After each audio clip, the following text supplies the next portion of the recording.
সোনারপুরে চৌহাটিতে BJP কর্মী ও তার পরিবারের সদস্যদের উপর হামলার অভিযোগ। ধারালো অস্ত্রের কোপে গুরুতর আহত গোবিন্দ অধিকারী। 189 নম্বর বুথে বিজেপির পোলিং এজেন্ট ছিলেন গোবিন্দ অধিকারী। গুরুতর আশঙ্কাজনক অবস্থায় তাকে প্রথমে এমআর বাঙুর হাসপাতাল ও পরে এসএসকেএম এ ট্রমা কেয়ারে স্থানান্তরিত করা হয় আক্রান্তদের। অভিযোগের তীর তৃণমূল আশ্রিত দুষ্কৃতীদের বিরুদ্ধে। পুলিশ জানিয়েছে, কুকুর মারার ঘটনাকে কেন্দ্র করে পুরনো বিবাদ এবং তার জেরেই এই হামলা। এই ঘটনায় দুজনকে আটক করেছে পুলিশ।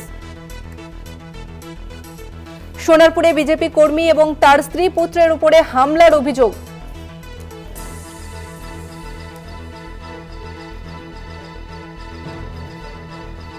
সোনারপুর থেকে সরাসরি রয়েছে আমাদের প্রতিনিধি সুখদেব দে। সুখদেব, শুধু কি পারিবারিক অশান্তি না রাজনৈতিক কারণ? কি কারণে এই হামলা, কি অভিযোগ সামনে আসছে? দেখো তসমিনা, যে এই যে ঘটনাটা ঘটেছে সেই ঘটনাটা হচ্ছে রাজপুর সোনারপুর পৌরসভার 24 নম্বর ওয়ার্ড। এটা সোনারপুর থানার অন্তর্গত চৌহাটি এলাকায়। তোমাকে আমি বলে রাখবো যে বিজেপি তরফ থেকে যেটা অভিযোগ করা হচ্ছে যে এটা পুরোটাই রাজনৈতিক চক্রান্ত, তৃণমূল আশ্রিত দুষ্কৃতীরা এই ঘটনা ঘটিয়েছে। তবে পুলিশের তরফ থেকে যেটা জানা গেছে যে এটা পুরনো বিবাদের জেরে এই ঘটনা। তোমাকে আমি বলে রাখবো যে অর্চন ভট্টাচার্য, যাকে ইতিমধ্যেই গ্রেপ্তার করেছে সোনারপুর থানার পুলিশ, তার মুখ থেকে যে স্বীকারোক্তি বেরিয়েছে যে একটা কুকুরকে কেন্দ্র করে এই ঘটনা, যে এই যে অধিকারী পরিবার রয়েছে যে চৌহাটি এলাকায়, যে বিজেপি কর্মী হিসাবে এলাকায় পরিচিত, এলাকায় সে এবারে পোলিং এজেন্ট ছিল 189 নম্বর বুথে, কিন্তু তাকে কেন মারা হলো?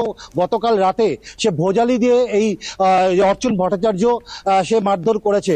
এর সূত্রপাত হচ্ছে গতকাল, তার আগে বেশ কিছুদিন আগে একটি পশুপালিত কুকুর, এই যিনি গ্রেপ্তার হয়েছেন তিনি কিন্তু এই যে পশুপালিত কুকুরকে তিনি ভালোবাসতেন এবং সেই কুকুরকে মারধর করার ঘটনা ঘটেছে।